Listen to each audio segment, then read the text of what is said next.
Bem-vindo a Manchetes Fora do Brasil. Sou seu entregador de notícias dos Estados Unidos, junto com minhas opiniões e histórias.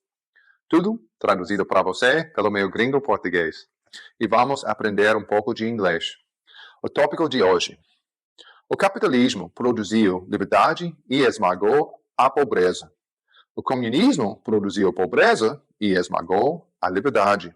Então, por que ainda há um debate sobre qual sistema é mais moral? Com a Prager Universidade, Dennis Prager, tem um vídeo interessante discutindo isso. Então, bora! Prager diz, os motivos são muito menos importantes do que o comportamento.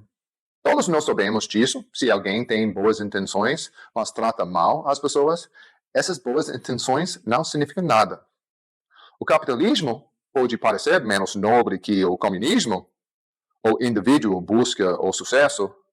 Já no comunismo, todos compartilham tudo igualmente.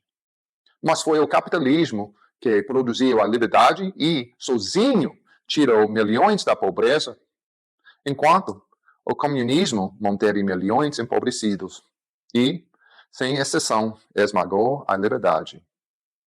O capitalismo, com todas as suas imperfeições, possibilita uma sociedade decente. O comunismo, quaisquer que sejam suas intenções declaradas, leva ao mal. No entanto, cada vez mais as pessoas ignoram ou negam o mal dessa ideologia, que em um período de apenas 60 anos criou o totalitarismo moderno e privou mais pessoas dos direitos humanos, torturou e matou mais pessoas do que qualquer ideologia na história. Como podemos explicar isso? Existem duas maneiras. Uma é a ignorância. As pessoas simplesmente não sabem a verdade sobre o comunismo. A segunda é a cegueira deliberada. As pessoas sabem a verdade, mas optam por ignorá-la. Dado o triste estado de nosso sistema educacional, podemos supor que a maioria das pessoas se enquadra na primeira categoria. Eles simplesmente não sabem. Permita-me contar alguns fatos. Mas antes disso, preciso abordar outra questão. Por que é importante que todos saibam o que o comunismo fez? Aqui estão 3 razões. Primeiro, temos uma obrigação moral para com as vítimas do comunismo de não esquecê-las. Em segundo lugar, a melhor maneira de evitar que o mal se repita é enfrentando-o.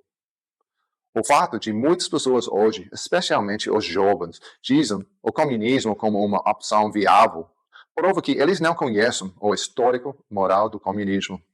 Portanto, eles não temem adequadamente o comunismo. E por que isso poderia acontecer de novo? Isso nos leva à razão número 3.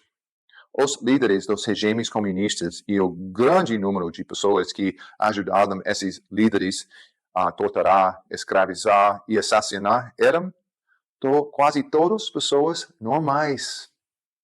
Claro, alguns eram psicopatas, mas a maioria não era. O que significa que qualquer sociedade, incluindo as livres, pode evoluir para o comunismo ou algum mal análogo. Agora, alguns fatos. Baseado no autoritário livro negro do comunismo, escrito por 6 acadêmicos franceses e publicado nos Estados Unidos pelo Harvard University Press, aqui estão os números de pessoas assassinadas por regimes comunistas. Não soldados, civis comuns. Vietnã, 1 milhão. Europa Oriental, 1 milhão. Etiópia, 1,5 milhão. Coreia do Norte, 2 milhões. Camboja, 2 milhões. A União Soviética, 20 milhões. China, 65 milhões. No total, 92 milhões.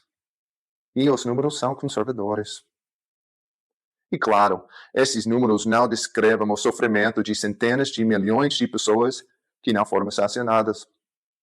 A sistemática privando as pessoas de seu direito de falar livremente, de cultuar livremente, de abrir um negócio, ou mesmo de viajar sem permissão de um partido.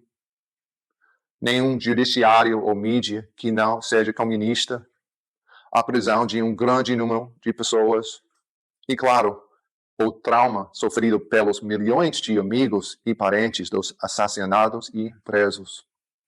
Esses números não falam sobre os milhões de seres humanos congelados no vasto sistema de campos de prisioneiros siberianos soviéticos conhecido como gulags, ou a prática rotineira dos comunistas vietnamitas de enterrar camponeses vivos para aterrorizar outros camponeses a fim de que apoiam os comunistas, ou o uso regular de torturas por Mao Zedong para punir oponentes e intimidar camponeses.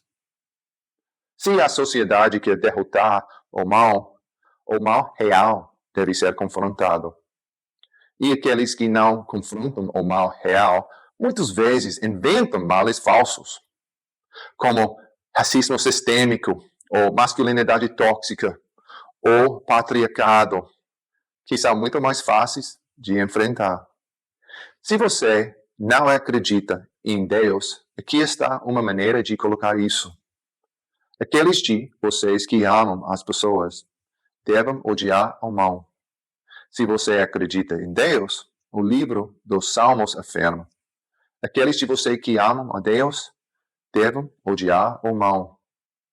Então, se você se importa com as pessoas, você deveria odiar o comunismo, o mal. Isso é tudo por hoje. Me diga o que você pensa abaixo. Não se esqueça de curtir e se inscrever. Sou Steve Sem Freio, Manchetes Fora do Brasil.